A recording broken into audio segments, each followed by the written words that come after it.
When you're building something like a search engine, how do you even know if it's doing a good job? Well, there are a ton of different metrics out there, but today we're going to zero in on one that's super important for a very specific kind of task, mean reciprocal rank, or MRR. Let's break down what that actually means. Okay, so let's set the stage here. Picture this. You ask your phone for the capital of California. You're not looking for a list of 10 cities to browse through, right? You need one single correct answer, and you kind of want it right now. So how do we measure how good a system is when only that first right answer really counts? That's exactly where MRR comes into play. Now, the official definition, yeah, it sounds a little intimidating. A score that calculates the average of the inverse of the ranks at which the first relevant document was retrieved. I know, it's a mouthful, but trust me, it's way simpler than it sounds. We're going to take it apart piece by piece. The easiest way to get a handle on this is to literally just break down the name itself. We've got mean, reciprocal, and rank. So let's go through them one at a time, starting with the easiest one. Okay, so rank. This is pretty much exactly what it sounds like. It's just the position of the correct answer in your search results. If the right answer is the very first thing you see, its rank is 1. If it's buried down in the third spot, its rank is 3. Couldn't be simpler, right?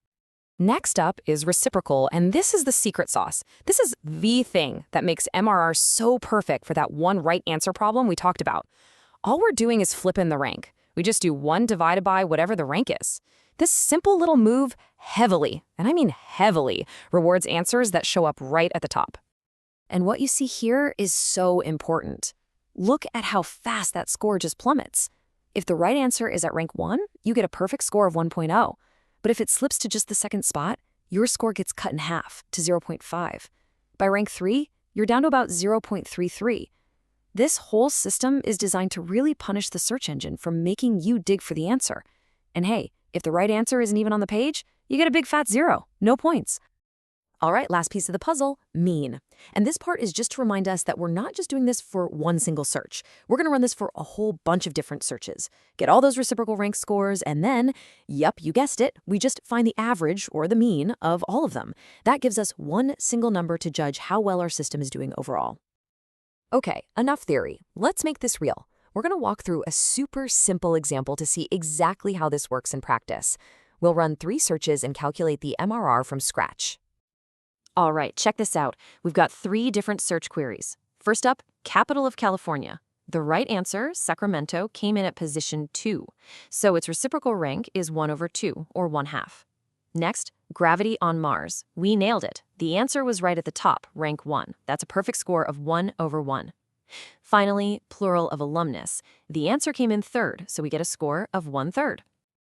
Okay, whoa, don't let the formula scare you off. It looks way more complicated than it actually is. All this is saying, in fancy math speak, is that we're going to add up all our individual reciprocal rank scores and then divide by how many queries we ran. That's it. We're just finding the average. So let's plug in our numbers. We've got our 1/2 from the first query, a perfect 1 from the second, and a 1/3 from the third. We just add those together and divide by 3 because we had 3 queries. Simple. And boom, there it is. Our mean reciprocal rank for this little test is 0.61. So what does that even mean? Well, you can kind of think of it like this. Our search system is doing a decent job, maybe about 61% effective, at putting that one single right answer right up top where you can't miss it. Okay, so this all leads to the big question, right? When would you actually use this thing? Why pick MRR over all the other metrics out there? And the answer really comes down to how people behave. MRR is absolutely perfect for those hit-and-run searches. Where you ask a question, you get the one answer you need, and you're out. You're done. You're not browsing, you're not comparing a bunch of blue links. This is exactly what you want for a voice assistant or for autocomplete in your code editor, even for those I'm feeling lucky searches. Find the one thing and stop. So here's the bottom line. MRR isn't just some abstract number. It's really a measure of speed and efficiency. It tells you, how fast can my user get their answer and get on with their life? And as we get more and more used to instant answers from AI and search, it really makes you think, doesn't it? Where else is finding that first right answer the only thing that truly matters?